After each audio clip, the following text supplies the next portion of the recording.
പലപ്പോഴും സാമ്പത്തികമായി ഒത്തിരി ബുദ്ധിമുട്ടുകൾ അനുഭവിക്കുന്ന ഒരുപാട് ആൾക്കാർ നമ്മുടെ ചുറ്റുമുണ്ട്. അവർക്ക് വേണ്ടുന്ന പരിഗണനയോ പിന്തുണയോ ആരും നൽകുന്നില്ല എന്നുള്ള ഒരു വിഷമഘട്ടത്തിലൂടെയാണ് അവർ കടന്നു പോകുന്നത്.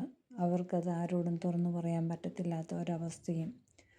അങ്ങനെയുള്ള മക്കൾക്ക് ഒരാശ്വാസവും സഹായകവുമായി ഇവിടെ നമ്മളൊരു പ്രാർത്ഥന കൂട്ടിച്ചേർക്കുന്നു.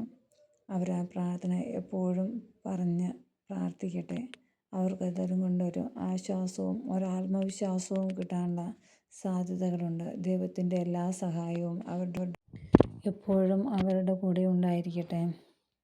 അങ്ങനെയുള്ള മക്കൾ നമ്മുടെ ചുറ്റുമുള്ളപ്പോൾ നമുക്ക് അവരെ ആത്മഹത്യയിലേക്കും മറ്റും തള്ളിവിടുന്നതിന് പകരം അവർക്കൊരാശ്വാസം എന്ന വണ്ണം നമുക്ക് പറയാൻ പറ്റും, ഞങ്ങൾ നിങ്ങളോടൊപ്പം ഉണ്ട്. അല്ലെങ്കിൽ ഈ വിഷമ കാലഘട്ടവും കടന്നു പോകും.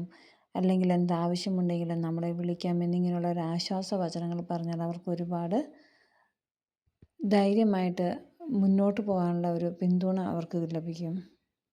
നമുക്ക് നമ്മുടെ കടബാധ്യതകൾ മാറാൻ വിശ്വാസത്തോടു കൂടി ദൈവത്തോട് പ്രാർത്ഥിക്കാം. ആബാ പിതാവേ, അങ്ങയുടെ മകനായ അല്ലെങ്കിൽ മകളായ എൻ്റെ കടബാധ്യതകൾ സർവ്വസമ്പത്തിൻ്റെയും ഉടമയായ അങ്ങയുടെ മുൻപിൽ സമർപ്പിക്കുന്നു. കഴിഞ്ഞ കാലങ്ങളിൽ ദൈവഹിതപ്രകാരമല്ലാതെ പണം സമ്പാദിച്ചതിനും